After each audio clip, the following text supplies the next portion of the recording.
Salut tout le monde, salut les monégasques, bienvenue pour une nouvelle vidéo. Alors pas de débrief, hein, forcément il n'y a pas de match, c'est les vacances, et qui dit vacances d'été dit mercato, et je voulais qu'on fasse un petit peu le point ensemble sur ce début de mercato, parce que ça a commencé depuis quelques jours, depuis le 16 juin, et il y a déjà pas mal de choses qui se passent à Monaco, il y a pas mal d'informations, ça commence doucement mais sûrement, et c'est pas pour nous déplaire, parce qu'un mercato qui se fait sur la fin, c'est jamais très bon. Quand ça se fait sur le début, c'est beaucoup plus intéressant. Et là, on va voir que Monaco est en train de faire des choses nouvelles dans sa politique, dans sa philosophie, dans son économie, j'ai envie de dire, parce que on est en train de vivre un début de mercato un peu différent de d'habitude. Donc on va faire un petit peu le point, on va essayer de penser ensemble le mercato. Alors j'ai pas forcément toutes les infos, j'ai rien dans les mains, j'ai pas de papier, j'ai pas de crayon, j'ai tout dans la tête et je vais essayer de voir avec vous et de penser avec vous un petit peu tout ce qui se passe, peut-être poste par poste, parce que on va parler arrivée, on va parler départ, avec des infos, des rumeurs, vraies, pas vraies, des choses concrètes, des choses un peu plus farfelues. Mais en tout cas, il se passe des choses et on va voir que l'entraînement reprend bientôt, dans quelques jours. Et donc ça commence. Voilà, le mercato commence, la saison commence aussi. Et donc on va essayer de voir un petit peu ensemble ce qu'il se passe. Donc on va, comme je vous l'ai dit, reprendre peut-être poste par poste. On va commencer peut-être avec les gardiens de but, parce que là c'est un dossier très très chaud.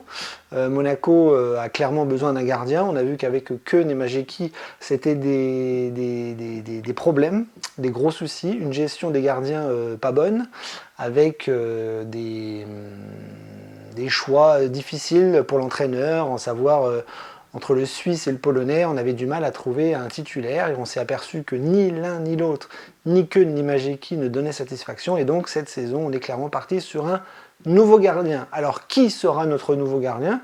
On ne sait pas, il y a des pistes, ça part un peu dans tous les sens, il y a du fake, il y a du réel, il y a du bon, parce que j'ai l'impression que Monaco se positionne sur des bons gardiens. Alors, pas des gardiens, on va dire, gigantesques, hein, pas des gardiens très très chers ou des grands internationaux, même si on a vu en début de mercato que Monaco s'était positionné sur l'espagnol De Gea à la Fiorentina. On y a cru quelques jours, quelques heures, avant que ce dernier ne prolonge à la Fio. Et donc on a vu tout de suite que Monaco cherchait des gardiens importants. Donc De Gea, ça s'est pas fait. Et là, aujourd'hui, on est sur allez, 4, 5, 6 noms qui ressortent, avec quand même des pistes un peu plus chaudes, parce qu'il y en a une, voire deux qui ressortent en ce moment. C'est un Turc et un Serbe, je crois, le gardien de Strasbourg, donc Petrovic, qui a fait une excellente une excellente saison comme gardien à Strasbourg et qui appartient à Chelsea, et qui visiblement ne serait pas contre rejoindre l'AS Monaco, mais visiblement c'est très très cher. On parle de 30 millions, il est estimé à 20 millions. Moi perso, je pense que Monaco pourrait, s'ils le veulent, mettre un gros chèque, peut-être entre 20 et 25, peut-être autour de 21, 23 millions. Et je pense que ce gardien pourrait être à nous si toutes les parties étaient d'accord, hein, entre Chelsea, le gardien, Monaco, etc. etc. Donc Petrovic, c'est une piste qui est assez chaude de la part de plusieurs journalistes. Et on parle aussi, alors, à prendre avec des pincettes parce que c'est un Turc, c'est relayé par la presse turque, c'est Ugran Kakir qui joue à Trabzonspor, qui est un gardien expérimenté, qui est un international turc, qui a déjà de la bouteille dans sa carrière, et qui pour moi est un gardien intéressant. Peut-être moins fort ou plus fort que Petrovic, je ne sais pas, mais c'est des profils qui sont peut-être un peu identiques dans l'âge, dans l'expérience, dans même les capacités intrinsèques à ces gardiens-là. Donc ça négocie. On parle aussi d'un transfert du côté de Fenerbahçe, mais Kakir, c'est une piste qui est chaude, tout comme Petrovic. Alors après, on a parlé de pistes un peu plus aléatoires, un peu plus surprenantes, comme Onana de Manchester United, mais là il y a eu des choses un petit peu diverses et variées, des contre-vérités avec le gardien. On aurait soumis une offre et puis finalement on s'y intéresserait pas du tout. Et puis le gardien de Manchester, le Camerounais, voudrait rester à Manchester, mais visiblement le club n'en veut pas non plus. Enfin, une piste qui m'a l'air un peu moins sérieuse que les deux premiers que je vous ai cités. Et donc c'est un nom aussi qui tourne autour de l'AS Monaco dans les médias. On a parlé aussi au début de saison de Boulka, de Nice, qui pouvait être intéressé, mais c'est pareil, on en a un petit peu oublié la rumeur. On a parlé aussi d'un gardien, là, donc visiblement il y a des experts, un petit peu mercato, qui nous ont sorti la piste Savic, le gardien du Torino. Alors un gardien un peu atypique, il est chauve comme moi, il a la barbe un peu plus que moi, et c'est un gardien très grand, très imposant, très spectaculaire, qui fait une très bonne saison, qui est un gardien peut-être un peu moins médiatisé, mais qui visiblement pourrait être un nom qui intéresse l'AS Monaco. Donc Savic du Torino. Donc voilà, les trois pistes peut-être sont là. Kakir, Petrovic et Savic. On a parlé de Ter Stegen aussi à un moment donné, mais ça a été évoqué vaguement, très très vaguement de la part de certains journalistes, spécialistes foot, médias, peut-être pas très très sérieux, mais en tout cas, de tous les noms que je viens de vous citer, pour moi les trois pistes les plus chaudes sont quand même Petrovic, Kakir et peut-être Savic dans ce que je peux lire ici et là. Voilà, donc on a fait un petit peu le tour des gardiens, maintenant on va parler un petit peu de défense. Au niveau des latéraux, comme je vous avais dit, on parle quand même de Vanderson et de Caio Henrique et potentiellement sur le départ. On a vu quand même que sur le côté gauche, on ne comptait pas trop sur Ouattara, que Mawissa pouvait dépanner à ce poste-là, même si moi je le préfère un peu plus dans l'axe. Mais en tout cas, Caio Henrique, s'il part, il y a un nom qui est sorti, donc c'est Sergi Reguilón, l'ancien joueur de Séville, si je ne dis pas de bêtises, qui était à Tottenham et qui ne joue pas beaucoup, et comme beaucoup de postes recherchés et de profils annoncés, on voit que c'est un joueur qui va être libre. Son contrat s'arrête à la fin du mois du côté de Tottenham, et visiblement, lui, c'est une piste qui était chaude sur le côté gauche pour peut-être remplacer Caio Henrique, qui lui est annoncé partant ici et là. C'est pas sûr à 100%, mais Caio pourrait partir, un peu comme Vanderson de l'autre côté. On a Vanderson qui a une belle cote, qui intéresse des clubs comme Barcelone, je crois, comme Tottenham aussi. Donc sur le côté droit, voilà, on a Jordan Thésée en suppléant, mais derrière on n'a pas grand monde. Diatta, c'est pas forcément un arrière droit, et donc je pense qu'on va se positionner sur un arrière droit, surtout si Singo lui était partant. Mais en tout cas, sur le côté droit et sur le côté gauche, on voit que ça peut bouger, que Caio Henrique et Vanderson peuvent ne plus être là la saison prochaine, et donc Reguilón côté gauche, et à droite, il n'y a pas forcément de nom, il n'y a pas forcément de recrues attendues à ce niveau-là, à ce poste-là. Il y en aura peut-être qui vont sortir. En tout cas, si Vanderson part, avec une belle cote, un beau chiffre aussi, voilà, il va y avoir quelqu'un, ça c'est sûr et certain. Je ne pense pas que Thésée part titulaire avec un Crépin Diatta derrière. Voilà. Dans l'axe, dans la défense, on voit que Kerrer est toujours là, que Salissou, lui, est partant. Mawissa sera là aussi, je pense. Et surtout, on a une recrue, c'était la première de la saison qui est bien arrivée déjà il y a plusieurs semaines, c'est Eric Dyer, ancien joueur du Bayern Munich, qui lui aussi a joué à Tottenham et qui a aussi joué au Portugal. Mais lui, ça y est, c'est signé, il est arrivé en tant qu'agent libre, un petit peu comme tous les profils qu'on a tendance à chercher en ce moment. On va y revenir notamment au milieu de terrain, mais en tout cas, Eric Dyer, lui, c'est déjà une recrue qui est là, c'est officiel, et lui, ça sera le patron de la défense, avec peut-être à côté de lui Kerrer, ou Singo, ou Mawissa. En tout cas, on verra bien comment ça va se passer pendant la préparation estivale. Je crois que j'ai fait le tour défensivement et au niveau des gardiens. Maintenant, on va passer au gros morceau, le milieu de terrain, avec, comme la saison passée, notre milieu de terrain, Zakaria, Camara, Magassa, Al-Mousrati qui est parti, et la bombe atomique qui est tombée absolument comme une déflagration sur les réseaux et sur la planète football entière.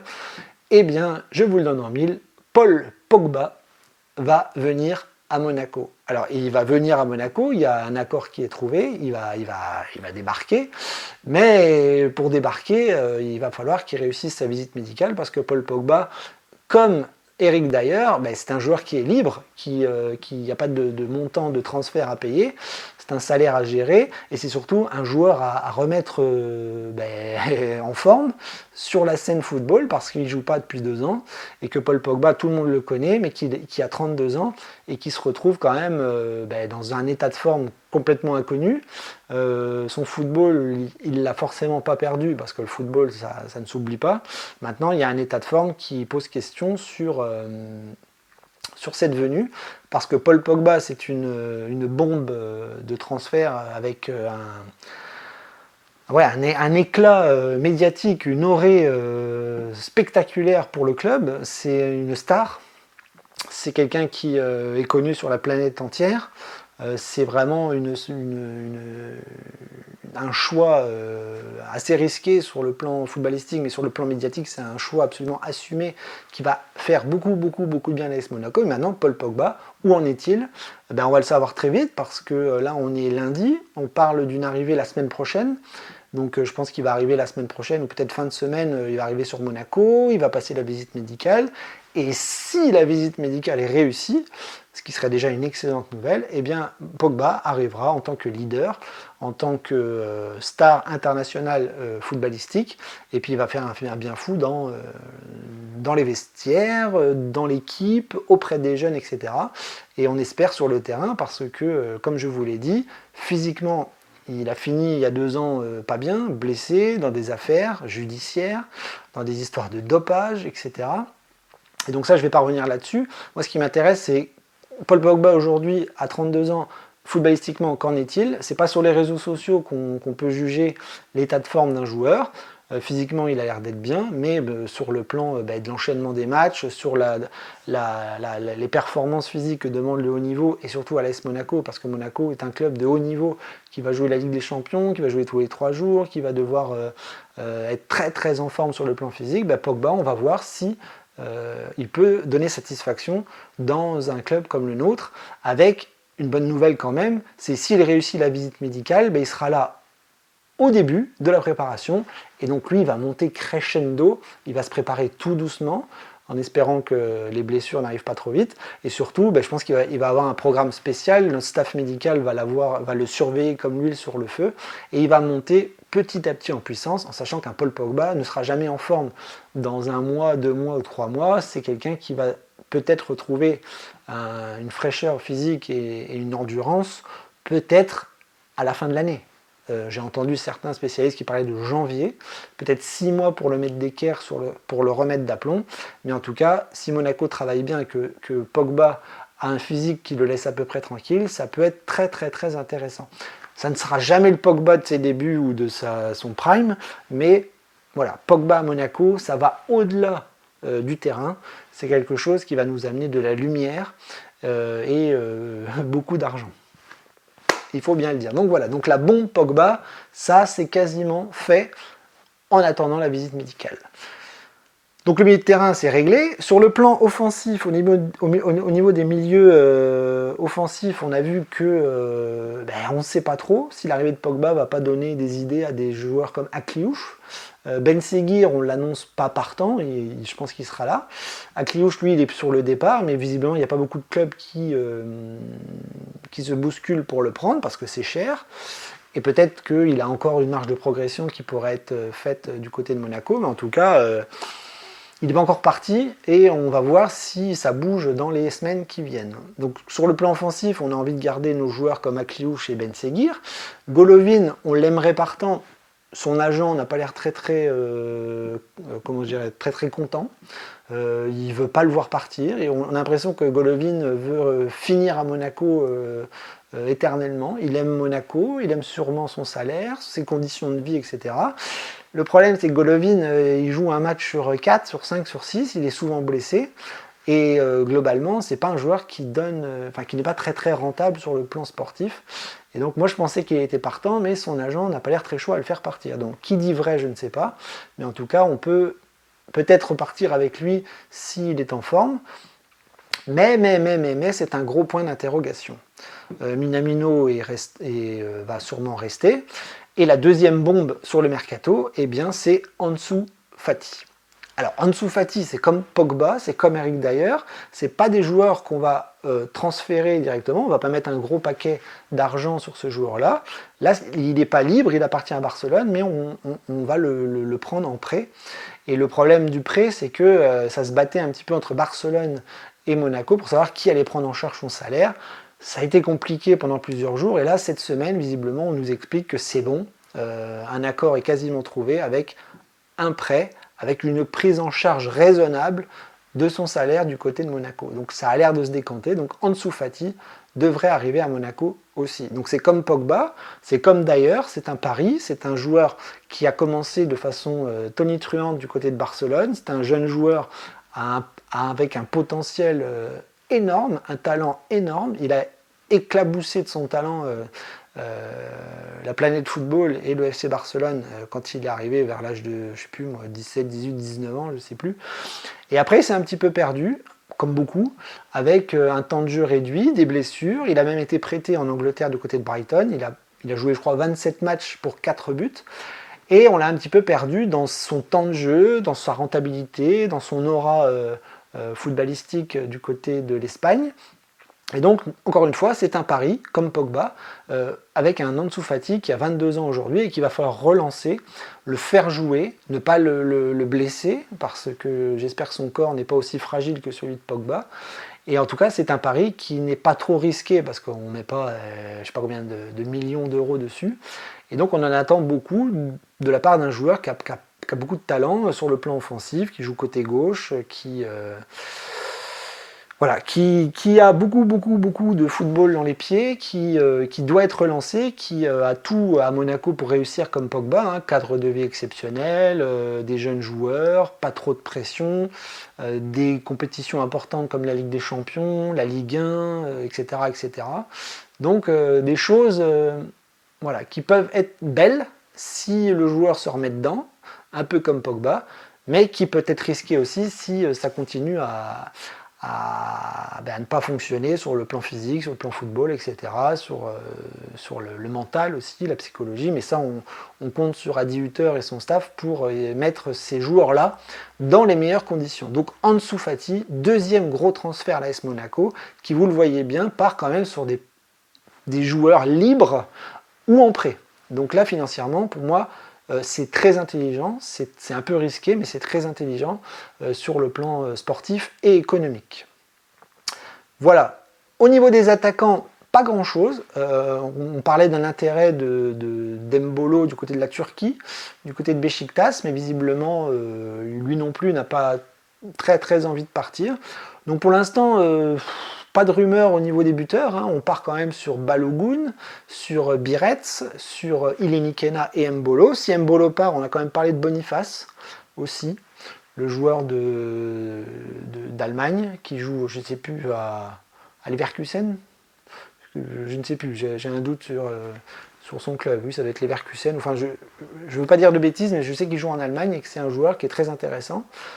Sur le plan offensif, mais pour l'instant il n'y a pas de rumeurs supplémentaires, il y en a eu un petit peu au début, mais pas rien de nouveau parce que Embolo lui n'a pas envie de partir. Après je me dis dans l'équipe, si on a un Embolo, un Zakaria et un Pogba, on a quand même des leaders, des mecs bien, des mecs qui peuvent tirer les jeunes vers le haut, et ça aussi ce sont des choix humainement très intelligents, parce qu'on connaît le charisme d'un Zakaria ou d'un Pogba, et même Embolo, voilà, qui est quand même un leader dans l'effectif, qui soit bon ou mauvais sur le terrain, ça c'est un autre problème.